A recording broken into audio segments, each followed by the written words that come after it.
Hey everybody, thank you for joining us for today's episode of Real Estate Disruptors. Today we have Charles Nguyen, the facilitator, and he flew in from Houston to talk about how he quit his comfy corporate job and did wholesale on the side until he was able to go full time. If this is your first time tuning in, I am Steve Trang, broker and owner of Stunning Homes Realty, founder of the OfferFast Homes app, the only MLS for off-market wholesale properties, which will be launching in Texas in just a couple of weeks in Houston. And I'm on a mission to create 100 millionaires, so let's connect on Instagram, steve.trang, if you're interested in joining the mission. If you're excited for today's show, please give me a wave, give me a thumbs up, and as a friendly reminder, I don't charge a dime for this show. I don't make any money doing this.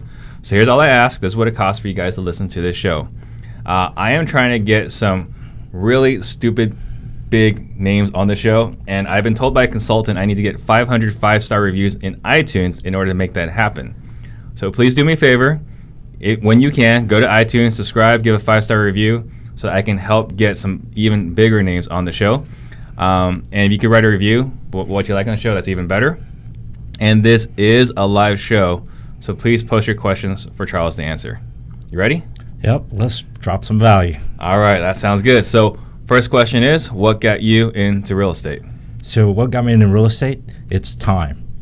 That's, to me, the most valuable commodity that we have. Mm-hmm. It's you use it up, you're never going to get it back. Yeah. So I'm probably a very stereotypical person in the sense that was a corporate guy all my life, mm-hmm. and I legitimately worked probably the 100 hours a week in investment banking. So I just needed to do something where I can spend more time with the family, and that's kind of what drove me to start looking at other avenues to do something besides sit in front of the computer all day. And so grew up, parents told you had to go to college, all right, get a degree, yes, and get a good job, yes, and you did all those things, yes, and you were loving it, yes, until yeah. So I mean, I grew up the stereotypical Asian. Mm-hmm. So if you haven't figured out by my last name or kind of my skin tone, then I'm Asian. And I grew up exactly like you said. Good grades, right? Mm-hmm. Probably,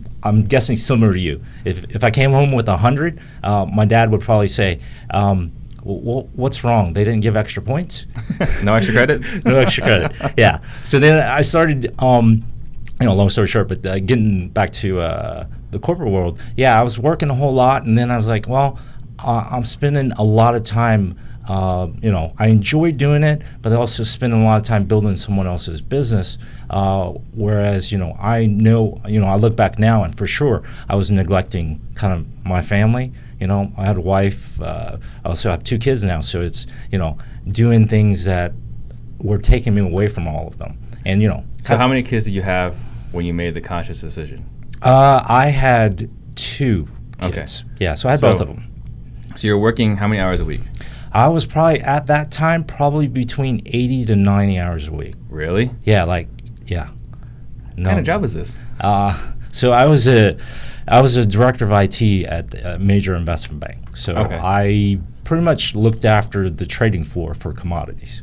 So my job. That's not just a lot of time. That's really stressful. Yes, very stressful. Everybody's right. We literally see billions of dollars floating across our screen all day, and it's like, hey, somebody walk up, hey, you just cost me $10 million. So that's what we dealt with all day. Yeah. And so a lot of people have a hard time quitting, a good job, right? They're making good money and they have a hard time to quit. So just to put it into perspective, like when you made the decision, like this is not for me, I'm going to go do something different. How much were you making?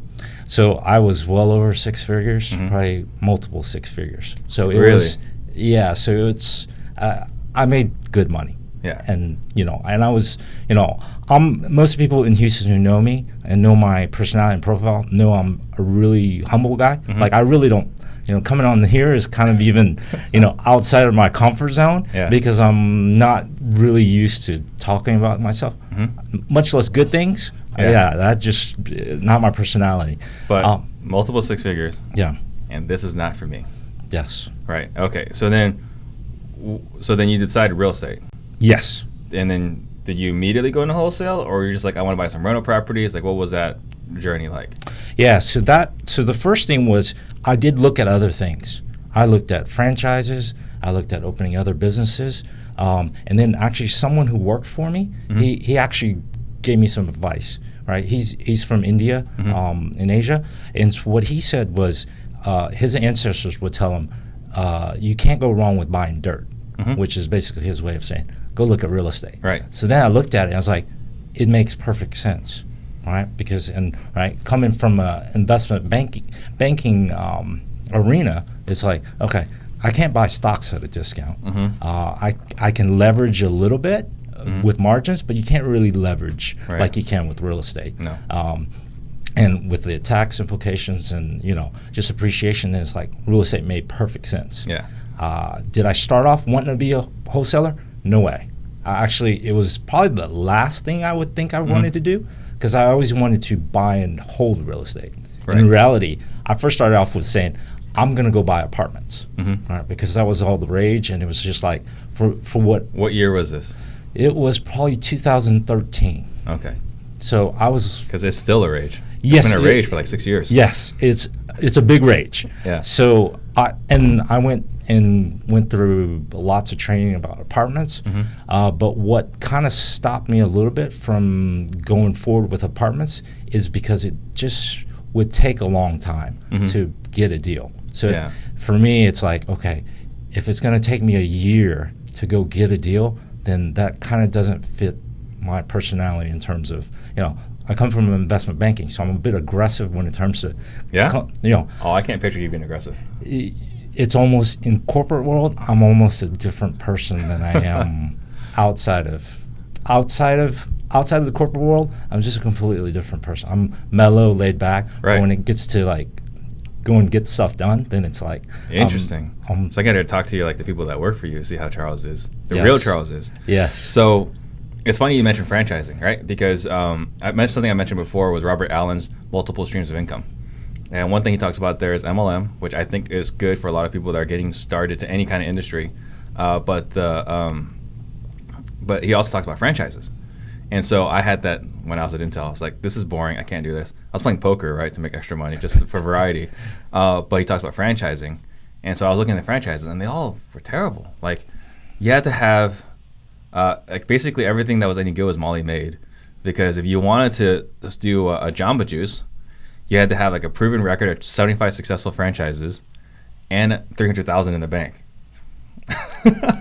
Yeah. So there weren't really a lot of good franchise options. So it was interesting that you went through that same journey. Oh yeah. As well. I looked at it. I looked at the big ones I started looking at was Subways, because everybody has a Everyone's Subway. got a Subway. And then I even looked at Chick-fil-A. Chick-fil-A was, but their model is just completely different. So it's not like, really franchising. Yeah. It's you're kind of paying to manage a store for them. It's like running a 7-Eleven. Yeah. Yeah. So then I was like, nah, let me just go look at real estate. Okay. So then at what point did you say, all right, apartments is not it, so wholesale? Like, did you decide then to buy like houses, or did you decide wholesale? Like, how did that come about? Yeah. So what I decided to do, I still wanted to go do lots of buy and holds, because when I really look at it, I was just like, I wanted to do things where I didn't have to spend a whole lot of time. And almost when I looked at it, I was like, well, wholesaling, it just didn't kind of fit with me, and almost because I didn't know enough about it back then.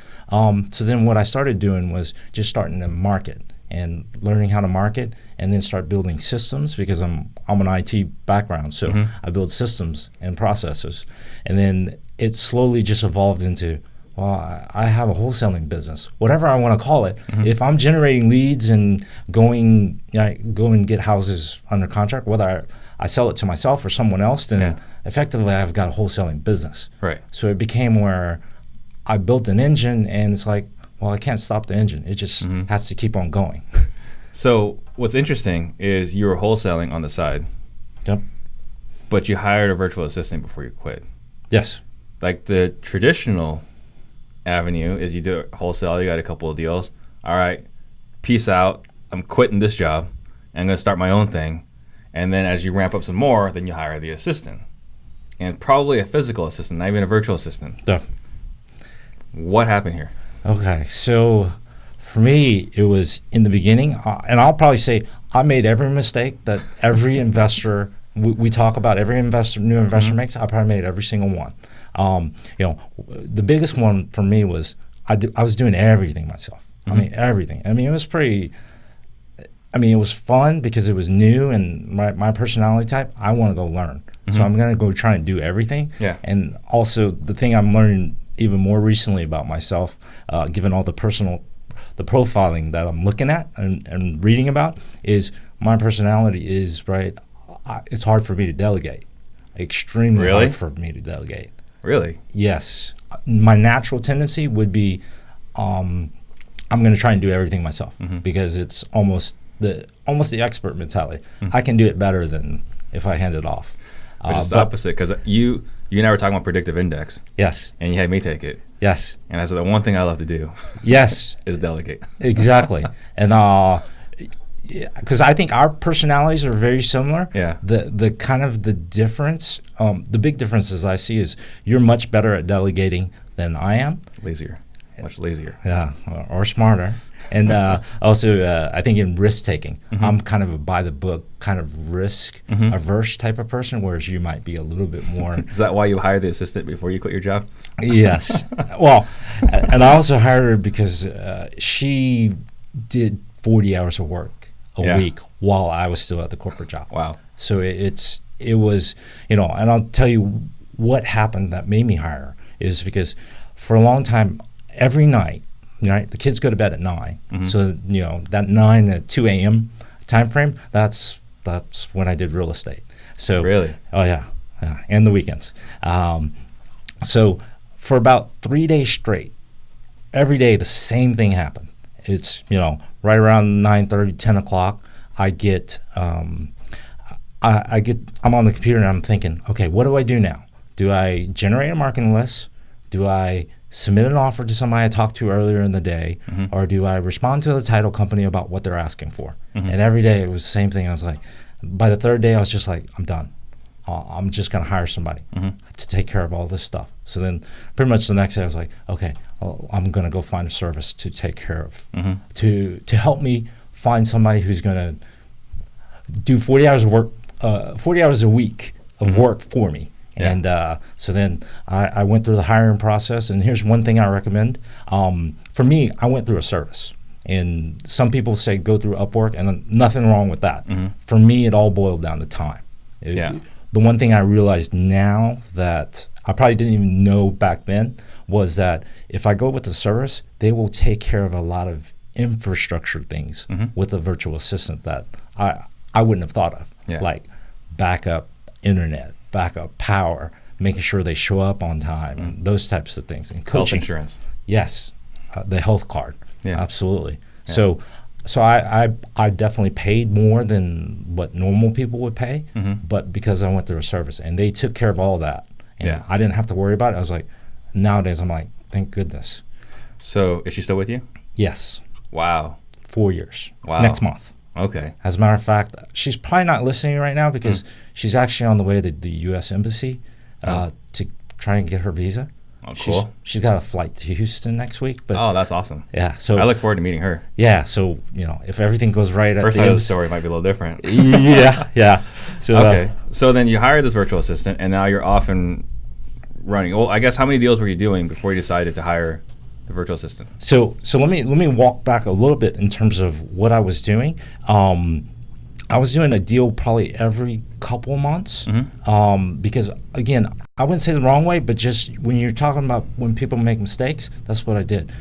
I'd get a deal. I wouldn't do anything else but work on that one deal. And then the next thing you know, it's like, okay, a couple of months later, it's like, oh, I need to go do another deal. Yeah. Right? And it's like, oh, okay, I got to start marketing. And then, right, I wouldn't do another, it takes a little bit of lag time. Yeah. So I was probably doing I can't remember at that time, it's probably a deal or two, a deal every couple months, right? And then once she came on, then she was basically 40 hours a week. Yeah. Doing, right, making calls. So how much were you making? Okay, so you hired her, and she's helping you ramp up. So you ramp up to what after you hired her? So, okay. And then also the other quick thing to mention as well is when I first started off, I wasn't doing what I would call wholesaling. I was doing deals because I was really into creative financing. So like my first deal, I did a subject to and did the owner finance wrap on the back end. And I'm like, I don't know if I recommend that to anyone on their very first deal, but I also had mentors that helped me. Right. So, so my deals were a little different back then, where they were almost all creative, because that's just what I was kind of taught and grew up on. What was it? It's the reticular activator, right? Like you see whatever you know. Exactly. Yeah. So everything looked like a deal, because it's how can I structure it to be a deal. Right. No equity, that's perfectly okay too. Yeah. We could just take it subject to. Okay, so now you hired her, and she ramps you up to what? So in let's say 2016, so I was probably doing like in the neighborhood about it got up to about 3 to 4 deals a month. Okay. And then also my business model got a little different in 2016 as well, because at that probably end of 2015, I had a particular deal where I was actually in Florida at a seminar, and then I had a very hot internet lead come in, and they came in at 3 a.m. So those are generally for me the hottest leads. If they're up at 3 a.m. and reaching out, so I talked to them for a couple minutes, and then I was like, okay, their price wasn't in my range. So then, but I said, I'll shoot you an offer anyway. So then I shot them an offer, and then I was like, here's my offer. And then they ended up calling me back a couple of hours later and saying, hey, you're a little off, but it might be close enough. So I'm in Florida. I was like, okay, this is a deal. And I'm like, how do I get it done from Florida? And I happened to be with one of my buddies. And he said, well, just call so-and-so and have him go out. I was like, okay, that's brilliant. So then I called him up and said, hey, do you mind going to take a look at this house for me and put it under contract? He said, absolutely. So he went out, locked it up, and he actually put together a pretty good deal where the owner was going to carry. And right, so we did that. And then afterwards, when I got back, he's like, hey, do you mind if I sell it?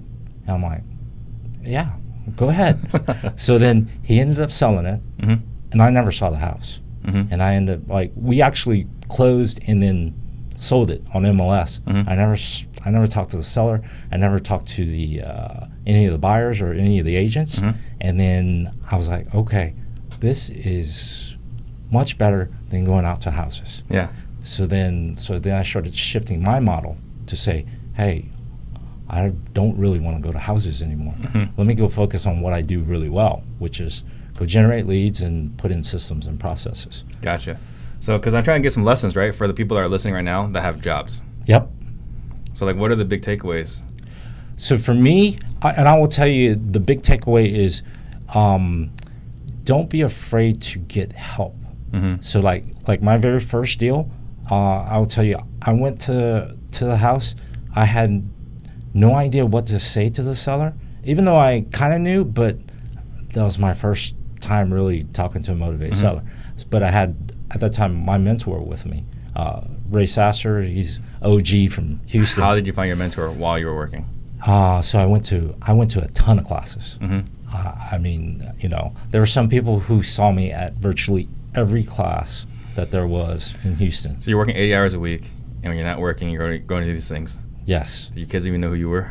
They did not. No. And that's a really good point too. Is if you're doing this and you want to go really far, make sure your significant other is fully on board. Yeah.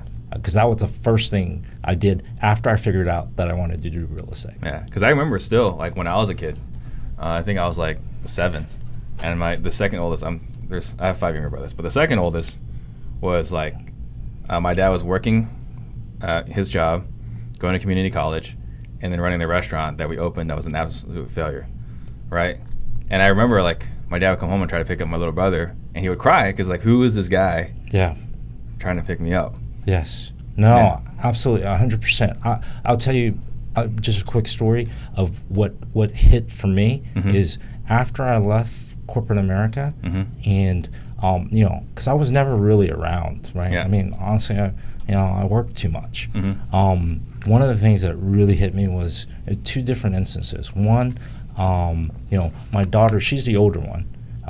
One day after I can't remember, it might have been a month after I left, so they saw me a lot more. And she's like, "Hey, Dad, can we have a chat?" I'm like, "Wait, what?" How old is she? At the time, she was probably, must have been 8 or 9. Yeah. Okay. So it was like, oh, okay, yeah, I'm dropping everything I'm doing, you know. And something happened very similar with my son as well, because I'd go pick him up, you know, and occasionally I'd go pick him up with my wife, and then if my wife was there, then he's running and giving her a hug. Yeah. You know, when I pick him up, it's kind of like, oh, it's that guy. Yeah.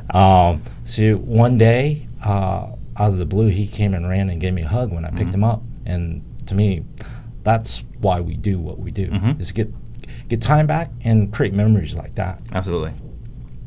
Okay, so then you were doing pretty well, and then you decided to, okay, like tell this job to, like, you know, take it back, or I'm out of here. Right. What was that like? What was the mindset? What was the process? And, you know, because I can say for myself, right? I talked to all my friends and my parents, right? Like, this is what I'm doing. I'm quitting, and I didn't have reliable income. I just quit, right? It goes back to that risk tolerance you're talking about. So, like, what was your process in, you know, trying to find support or having that conversation and talking to your, you know, your close ones, loved ones? Yeah, so that's very interesting, because I'm not sure if yours was the same as mine, but, you know, like kind of like family and friends who are not in real estate, then when I would talk to them, they look at me like, wait, say that again? You're about to leave your job to go flip houses? Like, okay, let's sit down and have a talk. Yeah. Right. So then what I realized is, you know, I can't really have those type of conversations with people who are not in the industry, because they don't. It's not their fault, because right, they care about you. They think you might be doing something crazy. They're raised in the same environment we were raised in. Exactly.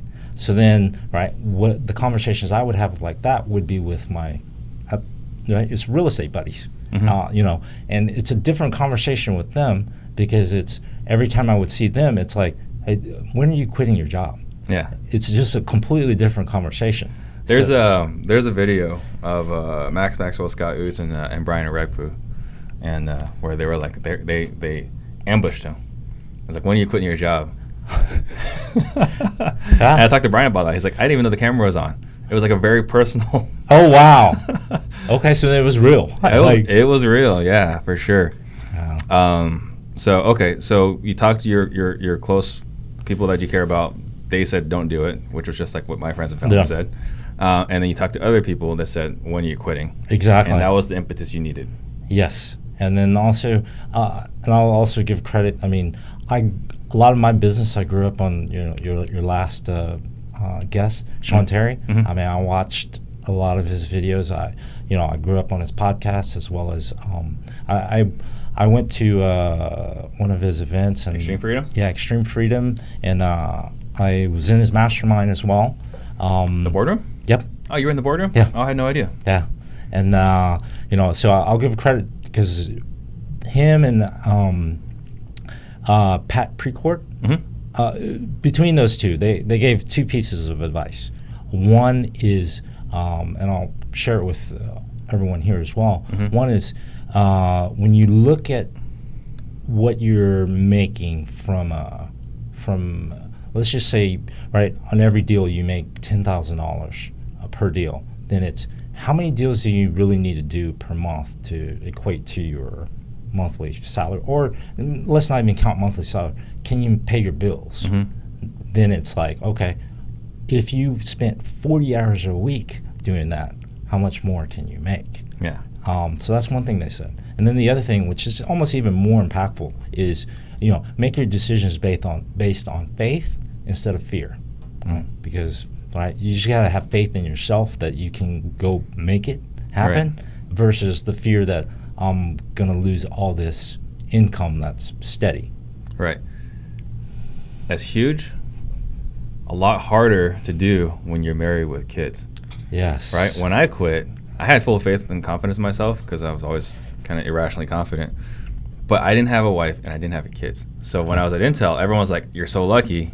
Yeah. You don't have these responsibilities. You can do it. You're young, you're single, whatever. So I think that's even more impactful, like you said that, right? Because people that have responsibilities, Yes. it's a harder leap to take. Oh yeah, and that's why I said you gotta have your significant other on board. I mean, and people always ask me like, how do you do it? Because they see, especially when I started in real estate, they were like, do you really have a wife? Because and kids, because we see you like everywhere. I'm like, but when I start doing things, I kind of get obsessed. Yeah. And it's like, I'm gonna learn. That's my profile. Right? My PI profile says, yeah, I'm just gonna try and learn everything I can. You're taking the Colby test? I've not taken the Colby test. All right, well, you got to do that. Come on, if you're going to nerd out, you got to really nerd out. Come on. Well, that PI is scary accurate. You know, it's extremely accurate. There's no question about that. And if you guys want to take the PI test, shoot me a DM, shoot me a message. I can definitely hook you guys all up with that. I signed up based off Charles's referral. Yeah. Okay, so when did you quit exactly? So it was about 3 years ago this month. Okay. So, yeah, and I'll tell you, it was kind of a little weird, right? Because, you always think about, what are you going to do first? And in the back of my mind, it was like, this is a little odd, but I was like, to my wife, I was like, let's just go have lunch the day after, and, like, I just want to have a drink. Like, just because I see people, you go to lunch, a lot of times it's like, what do those people do for a living? So I was like, I'm going to go and, I'll just have one margarita. There are these people out there that actually eat lunch during the day? Yeah. So we did that. That was always my memory of the first day of independence, so to speak. Gotcha. She used to ask me, I was like, hey, before, she's like, what are you going to do after you used to, that was your life for like 17 years, right? 17 years? Yeah. I lived and breathed IT. Yeah. So then I was like, well, I was kind of joking with her, but not really. I was like, what I'm going to do, and it's kind of funny, but I'm going to be the carpool dad. And I've been the carpool dad ever since. Which means? Like, so every morning I drop off the kids and I help out in the carpool line. So, like, you're picking up, like, neighborhood kids? No. I'm just dropping the kids off at school and opening doors to let the kids out. Gotcha. So okay. I was just like, I'm going to volunteer somewhere. I'm like, that's... Oh, at the school? At the school, yes. Gotcha, not your kids? No. Oh, okay. Yeah, drop off the kids, and then help open doors so that the kids can make it. Interesting. Haim talks about that. His thing is about, his passion is about spending time with the kids. Yep. And I was joking with him, like, they might think he's unemployed or homeless, how much time he has for his kids. Yeah, no. And it's actually kind of neat because it's like I actually get time with them every morning where it's, and we do a couple things like nowadays I have them say what they're grateful for every day. You do? Oh yeah. So I'm trying to instill that in them a little bit of, what I'm trying to do, which is, it helps me too, because then they'll remind me and that, hey, we got to do that. And then the other thing that I told them to do as well is don't let me get on my phone, because I'm bad about getting on my phone. So now they remind me, get off the phone. That's good. And, I think listening to your story is I have a lot of, I never worked the 80, 90 hours a week. I was working like 30 hours a week in Intel. I had a really comfortable situation. But what was important to me was creating a business so I had more time for my kids. And my parents did an incredible job. I'm incredibly grateful for them, but they were never there. Right. So that was for me, like, I need to create a business so that I can be there for the kids, so I can drop the kids off. I don't open the doors, but I drop them off. Yes. Right? So very cool. Yeah, no, I agree. And, it's kind of surprising. Like, honestly, when I left, it probably took me 3 months before I told my mom. Just because I wasn't sure how she would take it. Yeah. Because my dad had passed away a while back. But I called her up and said, hey, just so don't have the corporate job anymore. Her response was, good. You work too much. You were stressed out too much, or you just look like you were working too much. So I'm like, that's the worst, right? To look like you were working too much. Yeah. Okay, so you quit. Now you're going into it, right? Now you've got all this newfound time. You bought 80 hours. Yep. Time. What was that like? So it was really good. I mean, right? So then I started building up a what I'd call a proper business, right? To where it's where marketing properly. At the time, right? I mean, it was a lot of direct mail back then. Marketing, right? Doing deals and just trying to do things so you can scale. So that was most of 2017. And for me, right, 2018, I went through a lot more personal stuff. So then it was I almost viewed that as almost definitely the second half of the year, kind of like a little bit of a lost year, just because of a lot of things that I had going on. Right. And so then this year, it's almost like a revitalization for me. And a lot of people who know me, they've definitely noticed a big difference, especially of what I'm doing now versus, or even how I've evolved from even the beginning of the year. Even I'm completely different than when we first met at We Live in Dallas. So let's talk about that. What's the journey? What was the cause of that? So so the cause of that was just kind of some business dealings that I was in, and it's just kind of it probably might not be good to talk about that right now. But so that kind of led me to kind of being